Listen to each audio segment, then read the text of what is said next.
안녕하세요. 성형외과 전문의 김형진입니다. 만나서 반갑습니다. 침샘 비대증이 있으면 침샘 종양이 될 수도 있다고 하던데 진짜인 거예요? 저는 노라고 생각해요. 침샘 비대증이 있으면은 뭐 침샘 종양 될 수 있다.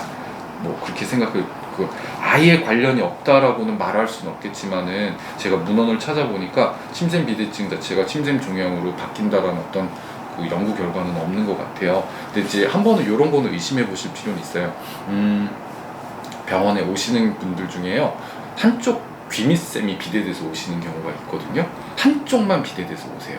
근데 이렇게 만져보면은 안쪽에서 덩어리 같은 게 약간 좀 딱딱하게 만져지는 경우도 있거든요. 대부분은 다 거의 다 침샘 비대증이라고 생각을 하실 수도 있지만은 그거는 양성 종양일 수도 있고요. 악성은 좀 드물어요. 악성 종양은 좀 드문데 그런 양성 종양 자체가 악성 종양으로 바뀐다고 하는 가설은 있어요. 그거는 저도 그 예전에 공부할 때 배웠던 거라서 그 침샘 이제 종양 수술할 때도 이제 그런 것들을 좀 공부해야지 이제 좀 참고가 되고 알 수 있으니까. 그래서 이제 보통 한쪽 귀밑샘이 좀 이상하게 비대돼 있고 그리고 만졌을 때 멍울이 좀 만져지고 이럴 때는 종양을 의심해 볼 수도 있고요. 이럴 때는 가까운 이비인후과나 대학병원을 가셔서 CT를 찍어 보시면은 침샘에 종양이 있는지 없는지 알게 되고요. 만약에 침샘에 종양이 없다라고 하면 정말 다행이죠. 그럴 때는 한쪽에만 보톡스 맞아서 치료하는 방법도 있습니다. 그러니까 그런 경우도 있어요. 저도 그래서 병원에 내원하신 분 중에 한쪽이 남자분이신데 굉장히 많이 비대가 돼 있어서 오셨는데 그분한테 제가 검사를 권해드렸고 다행히 그분은 종양이 없는 걸로 나와서 한쪽에만 치료를 받으셨던 그런 적도 있고요. 그리고 또 양쪽이 다 부어 있는 경우에는 대부분 종양이라고 생각하실 필요는 없을 것 같아요. 종양이 양쪽에 생기는 경우는 정말 몇십만 분의 몇천만 분의 일이지 않을까 그렇게 생각되거든요. 그래서 침샘 비대증이 침샘 종양이 될 수도 있다고 하던데 진짜인가요라고 하면은 양측성 비대에서 이걸 침샘 종양으로 의심해 볼 필요는 없고요. 일측성 침샘 비대가 있을 경우에는 종양을 의심해 봐서 이럴 때는 정밀 검사를 한번 해보시는 게 좋고 음성으로 나오면은 거기다가는 이제 치료를 받으실 수 있습니다라고 말씀을 드릴게요. 오늘 그래서 질문들이 꽤 좋은 질문들을 많이 해주셔서 저도 이제 한번 좀 리마인드 했거든요. 그래서 저도 문헌도 다시 한번 찾아볼 기회가 있었고요. 그래서 저한테도 좋은 기회였던 것 같습니다. 또 하나 좀 말씀드리고 싶은 거는 침샘 비대에서 너무 민감하게 생각하실 필요는 없다고 생각해요. 이렇게 와서 맛을 보시면 글쎄 이거 맞으면 효과가 좋나요? 라고 물어보시는 분들도 있어요. 근데 효과가 좋나요에 대해서 어떻게 저도 답을 말씀을 드리기는 어렵죠, 의사 입장에서요.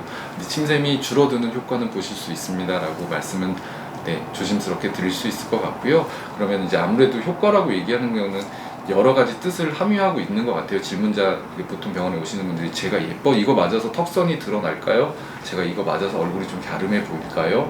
혹은 제가 이거 맞아서 얼굴이 예뻐질까요? 이런 식으로 그걸 간접적으로 그런 효과를 볼까요? 라고 이렇게 말씀하시는 것 같은데 그거야 뭐 주관적인 거죠. 침샘이 줄어들었는데 라인이 보이는 것 자체가 그분의 미적 기준이고 그분의 어떤 중요한 어떤 미의 기준이 된다면은 그거는 도움이 될 거라고 저는 생각이 되고요. 근데 뭐 맞아서 도움이 됩니까? 어떻습니까? 라고 얘기할 때는 이렇게 눈을 육안으로 봤을 때 너무 크거나 이런 분들은 제가 꾸준히 치료를 받으시면 도움이 되실 것 같습니다. 이렇게 말씀드리고 좀 애매한 경우는 이제 본인 스스로 판단하시라고 이제 말씀을 드리거든요. 그래서 그렇게 하셔도 될 것 같아요. 그리고 여기는 없는데 주기 정도 한번 말씀드려볼까요? 좀 사이즈가 크신 분들은요, 제가 이제 차트에다가는 좀 기록을 해놔요. 그러니까 저 나름대로 사이즈를 매번 제가 하루에도 몇십 명씩 치료를 하는데 그분들 다 성함하고 다 기억을 할 수도 없고 이러니까 나름대로 제가 오실 때마다 차트에다가 이제 저 나름대로의 어떤 기준으로서 이렇게 표시는 해두거든요. 뭐 상중하 이런 식으로 이렇게 표시를 해두는데 상 정도 되시는 분들, 아주 큰 분들 같은 경우에는 한 달 정도 있다 치료를 한번 다시 오시면 됩니다. 이렇게 말씀드리고요. 그리고 용량은 좀 달라요. 용량은 놀 때마다 조금 다른데 이제 보통 여기 밑에다가는 25유니트 이상 넘지 않도록 하고 있어요. 제가 25유니트는 거의 아무리 작건 크건 간에 25유니트 정도 놓는 거는 보통은 이제 그 이상을 놓게 되면은 주변에 있는 근육들한테도 영향을 많이 미치기 때문에 음식물 삼키는 그러니까 운동 있죠. 연화 운동이라고 하는데 연화 운동이 좀 방해가 받으면 음식물 삼킬 때 그 느낌 자체가 좀 힘드세요. 그래서 그런 증상이 나타날 수도 있기 때문에 용량은 25유니트는 안 넘고요. 곧 25유니트 맞아도 근데 또 연화곤란을 좀 느끼시는 분들도 있거든요. 보통 이제 그런 증상이 나타나면은 3, 4주 정도 조심해서 음식물 삼키셔야 되고요. 그리고 물을 많이 드셔야 됩니다. 이렇게 말씀드리고 입마름 증상도 있을 수 있다. 이렇게 좀 말씀드릴게요. 그리고 그 다음에 이제 한 달 있다 오시잖아요. 근데 사이즈 변화가 전혀 없거나 그렇게 되는 경우는 한 달 있다가 한 번 더 맞습니다. 보통.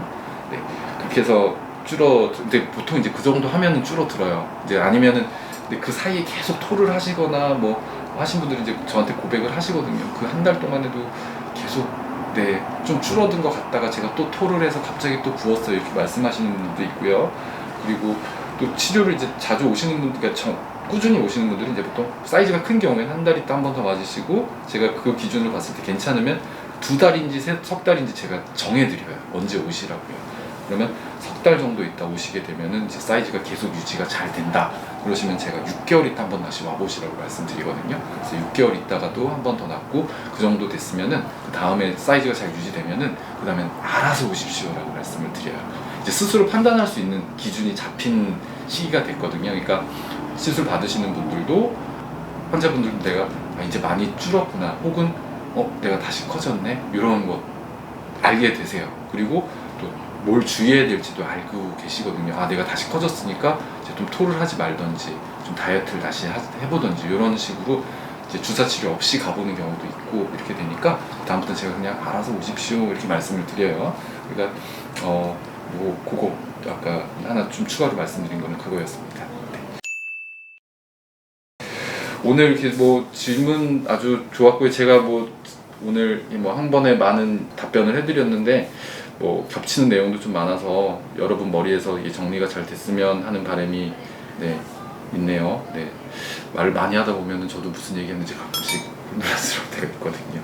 그래서 오늘 그 제목은 섭식 장애, 그러니까 음식물을 드시는 습관이 안 좋은 분들, 먹고 토하시거나 혹은 폭식하시거나 혹은 술을 많이 드시고 그날 다 토를 하시거나 이런 분들에 대해서 침샘에 어떤 미치는 영향과 오늘 또 그에 따른 치료 방법들 한번 잘 알아보는 시간이 되었으면 좋겠습니다. 감사드리고요. 그리고 또 건강하시기 바라겠습니다. 감사합니다.